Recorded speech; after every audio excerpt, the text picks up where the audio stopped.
What is up guys, Andy Forrester Dean Runner here. Welcome back to another video, and today I'm giving you guys my first impressions of the ON Cloudflow 4.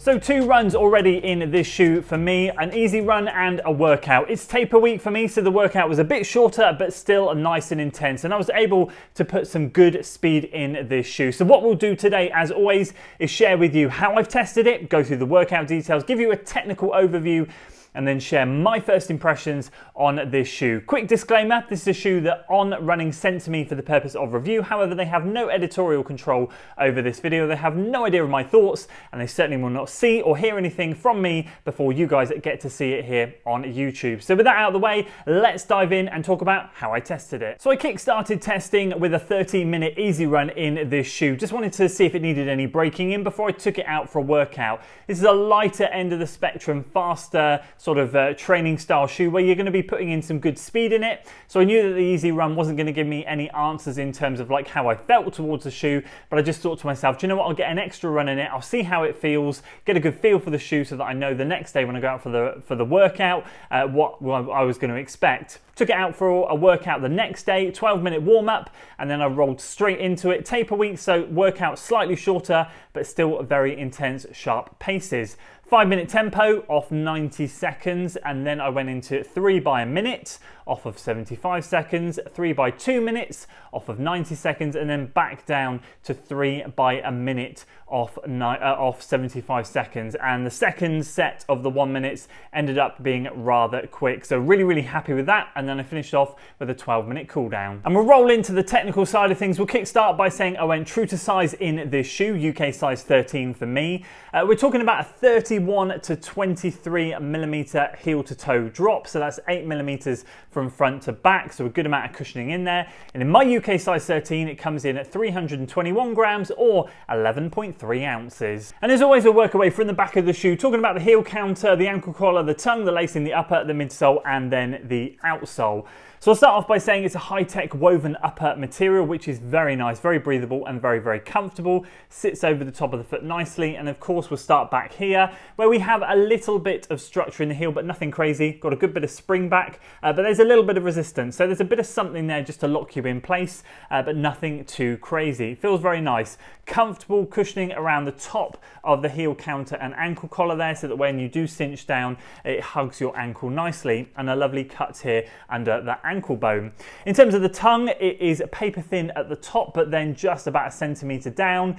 Something that I've seen quite a lot of this year actually, and I like these type of tongues where it is paper thin at the top, so it just kind of really lightly sits on top of your foot, but then as you get a bit further down where you need a little bit of cushioning, it gives it to you. So when you're cinching the laces down, you've got a bit of protection over the top of the foot. It's a gusseted tongue, meaning it's attached inside with elastic to the medial and lateral sides of the shoe. Very nice. Again, adds to that kind of wrap over feel of the shoe.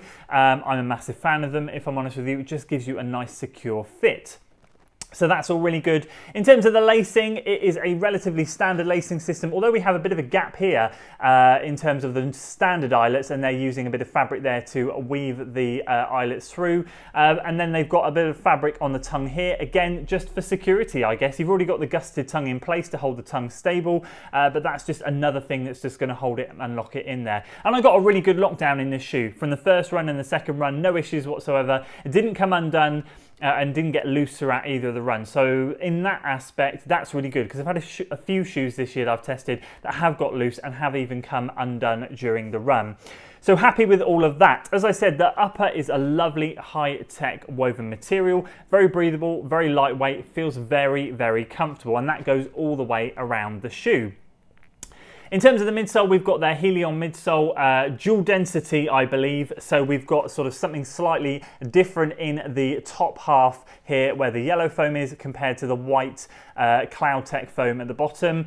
There is a spoon-shaped nylon speed board in here as well. So, and again, the material from version 3 to 4 has changed. So it's a nylon blend this time in this shoe. And it works really well. It's a very comfortable ride. We're going to talk more about it shortly in my first impressions, but that's the setup of the shoe anyway. And then we've got some rubber outsole pads in the higher wearing areas, a lot of exposed midsole here, and a few rubber pads at the back. What you'll notice about this shoe is they've bought this inner, I'm going to call it a cavity, the inner cavity sort of forward so that rocks and stones don't get stuck in the On shoes. It's one of the reasons, I guess, why I've never tested some of the original On shoes, because they had quite a gully going down the middle of the shoes, quite a cutout. And you always see a lot of people getting rocks stuck. And I live in an area where I do train on the roads, but also some very light trails. So I'm always running over stones and stuff. And they do get stuck in some of my shoes. So I was always a little bit worried that that would happen with On shoes. Clearly, they've done an update here where they've tried to avoid that. And again, this morning, I found that I had no issues there. So that was really, really good. Even though I was on tarmac, I felt like the outsole coverage and everything was really lovely and smooth. So that is it for the tech. So let's dive into my first impressions of the shoe. How did I find it? And let's answer the question, do you really flow in this shoe? Well, I had a great workout in it, if I'm honest with you, and I was a little bit worried at the start. So the easy run was something or nothing. I wondered if it needed breaking in. It didn't really. It felt the same on the first run to the second run, and it was just good to get used to the feel of the shoe. But I knew that my main thoughts would come out of the workout, so I banked the easy run. Felt good, felt comfortable.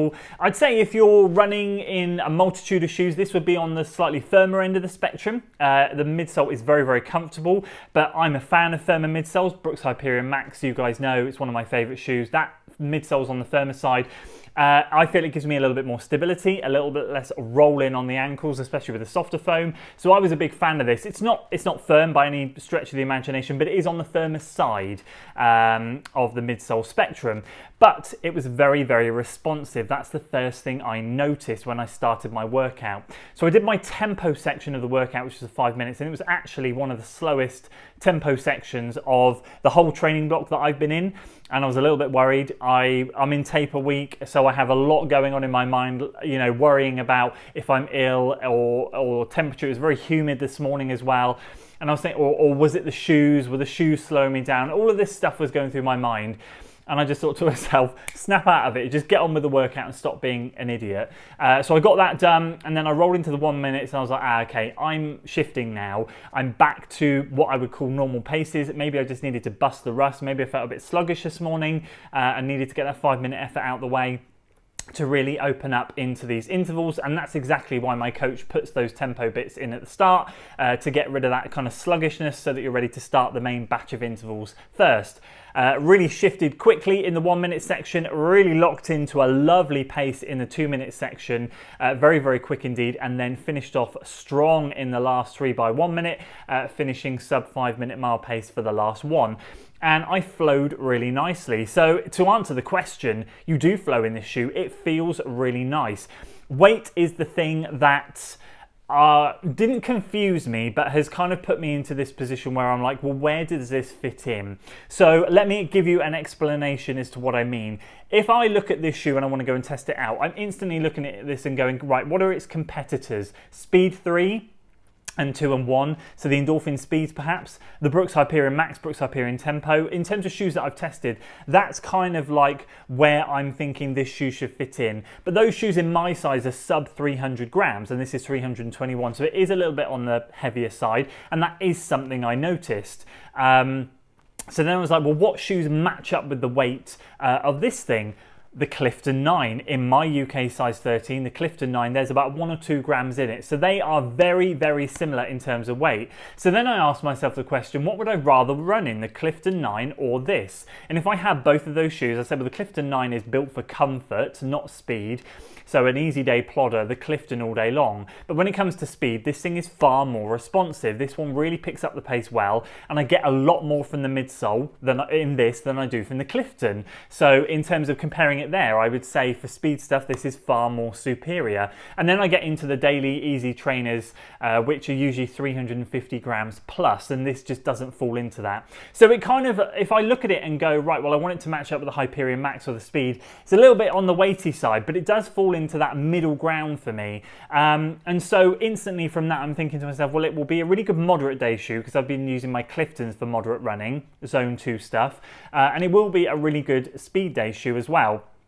But I do have lighter options in there. So then I started asking myself the question, you can see where I'm going here, down a bit of a rabbit hole. Would I use this for a really short, sharp workout, or would I look for something like the Nike Streak Flies or the Takumis? And if it was a really short, sharp interval workout, then I'd probably go for the Streak Flies and the Takumis. So where would this thing fall in? And I would say after this morning's run that it did, although my tempo section was quite slow, it did feel really smooth like butter on that section. So I'm wondering for me if this shoe is going to be best used from moderate paces up to sort of like half marathon paces, and then maybe touching on 10k stuff. But I wouldn't say it's necessarily, it proved to me this morning it's got that top end speed, but I think there's better and lighter shoes in my rotation that I'd rather go for. So I feel like for me, how this shoe will get more use moving forward will be in that area of moderate all the way up to half marathon pace. And I feel like for that, this thing is going to be a little bit of a weapon. I was very impressed, as I have been with all On running shoes this year that I've tested,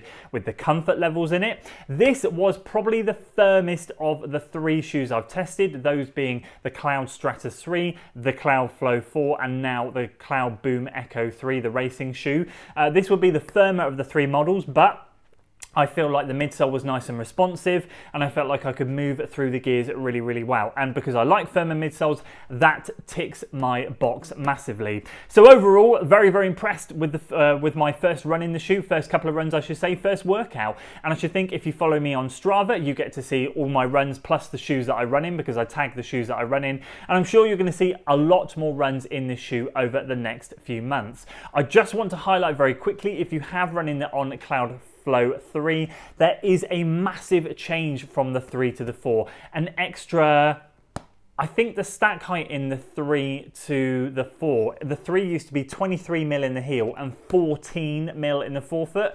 So a 9 mil drop overall, so it was a very low to the ground feel. So a lot of you were probably feeling like that one might be shaking your fillings out of your teeth, and it might be sort of one of those shoes that is a little bit too firm, a little bit too low to the ground. This has boosted up with the stack height, as I said. I think it's gone from like 23 to 14 to now 31 to 28. So it really has gained a good amount of cushioning. And for me, in and around the shoes that I'm using, that's a massive, massive positive. Also a big change in the upper. I can't remember, I think it was like a mesh material with TPU overlays in the version 3. This breathable woven upper is really, really nice. I haven't tested version 3, but I just wanted to put it out there for you guys that have run in version 3 and were a fan or were not a fan. I just wanted to give you a couple of massive updates from those 2 shoes so that you guys were aware if you were considering getting the On Cloudflow 4. So there we go. Those are my first impressions of this shoe. I'm really, really happy with it so far. Already have an idea as to where I'm going to be using it in the future. And I'd love to hear from you guys if you've used the On Cloudflow 4, because it's only just come out, or any of the previous versions, and what your thoughts are on the On Cloud running setup. I'd love to hear all of them in the comments below. That's it from me today, guys. I hope you enjoyed the video. If you did, please do consider giving it a like, share it with your friends, and of course subscribe to the channel for weekly running content. I'll see you in the next one. Until then.